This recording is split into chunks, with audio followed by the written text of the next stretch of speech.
ನೂತನ ಸಚಿವ ಸಂಪುಟದಲ್ಲಿ ಸಚಿವ ಸ್ಥಾನಕ್ಕೆ ಬೇಡಿಕೆ ವಿಚಾರಕ್ಕೆ ಸಂಬಂಧಪಟ್ಟ ಹಾಗೆ ವಿಜಯಪುರದಲ್ಲಿ ಶಾಸಕ ಬಸನಗೌಡ ಪಾಟೀಲ್ ಯತ್ನಾಳ್ ಹೇಳಿಕೆಯನ್ನು ಕೊಟ್ಟಿದ್ದಾರೆ. ಯಾವುದೇ ಸರ್ಕಾರ ಬಂದರೂ ಎಲ್ಲರೂ ಮಂತ್ರಿಗಳಾಗಬೇಕು ಅಂತಾರೆ. ಈ ರೀತಿಯಾಗಿ ವಿಜಯಪುರದಲ್ಲಿ ಶಾಸಕ ಬಸನಗೌಡ ಪಾಟೀಲ್ ಯತ್ನಾಳ್ ಹೇಳಿಕೆಯನ್ನು ಕೊಟ್ಟಿರೋದು. ಹಾಗೆಯೇ ಯಾವುದೇ ಸರ್ಕಾರ ಬಂದಾಗಲೂ ಕೂಡ ಎಲ್ಲರೂ ಹೇಳೋದು ಒಂದೇ, ಮಂತ್ರಿ ಆಗಬೇಕು ಅಂತ, ಸಚಿವ ಸ್ಥಾನ ಸಿಗಬೇಕು ಅಂತ ಹೇಳಿ. ಎಲ್ಲರೂ ಅರ್ಹರಿದ್ದಾರೆ, ಕೆಲವರು ನಿಜವಾಗಿ ಸೇವೆಯನ್ನು ಮಾಡಬೇಕು ಅಂತಾರೆ, ಕೆಲವರು ಲೂಟಿ ಮಾಡಿಕೊಂಡು ಹೋಗಬೇಕು ಅಂತಾರೆ. MLA ಆಗಿ ಏನೇನು ಮಾಡಿದ್ದಾರೆ ಅನ್ನೋದು ಪರಿಗಣಿಸಬೇಕು, ದುಡ್ಡಿಗೆ ಮಂತ್ರಿ ಸ್ಥಾನ ಮಾರಿಕೊಳ್ಳುವಂತ ಆಗಬಾರ್ದು ಹೀಗಂತ ಯತ್ನಾಳ್ ವಿಜಯಪುರದಲ್ಲಿ ಹೇಳಿಕೆಯನ್ನು ಕೊಟ್ಟಿದ್ದಾರೆ. ವಿಜಯಪುರದಲ್ಲಿ ಶಾಸಕ ಬಸನಗೌಡ ಪಾಟೀಲ್ ಯತ್ನಾಳ್ ಮಾತನಾಡಿದರು. ಒಂದು ಕಡೆಯಲ್ಲಿ ಹೊಸ ಸರ್ಕಾರ ಬಂದರೆ ಯಾರು ಮಂತ್ರಿ ಆಗಬಹುದು ಏನೋ ಲೆಕ್ಕಾಚಾರ.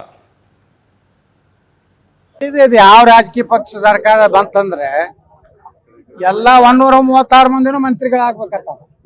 ಎಲ್ಲಾರು ಅರ್ಹರಿದ್ದಾರೆ, ಅನರ್ಹರು ಒಬ್ರು ಇಲ್ಲ. ಅದು ಬಿಜೆಪಿ ಬಂದ್ರು ಇದೇ ಹಣೆಬಾರ, JDS ಬಂದ್ರು ಇದೇ ಹಣೆಬಾರ, ಕಾಂಗ್ರೆಸ್ ಬಂದ್ರು ಹಣೆಬಾರ. ಏನಂದ್ರೆ ಎಲ್ಲಾರು ಮಂತ್ರಿ ಆಗ್ಬೇಕತ್ತಾರೆ. ಕೆಲವೊಂದು ಮಂದಿ ನಿಜವಾಗಿ ಸೇವೆ ಮಾಡ್ಬೇಕತ್ತಾರೆ, ಕೆಲವೊಂದು ಮಂದಿ ಆದಷ್ಟು ಲೂಟಿ ಮಾಡ್ಕೊಂಡು ರೊಕ್ಕ ಮಾಡ್ಕೊಂಡು ಹೋಗ್ಬೇಕನ್ನೋರು ಅದಾರೆ.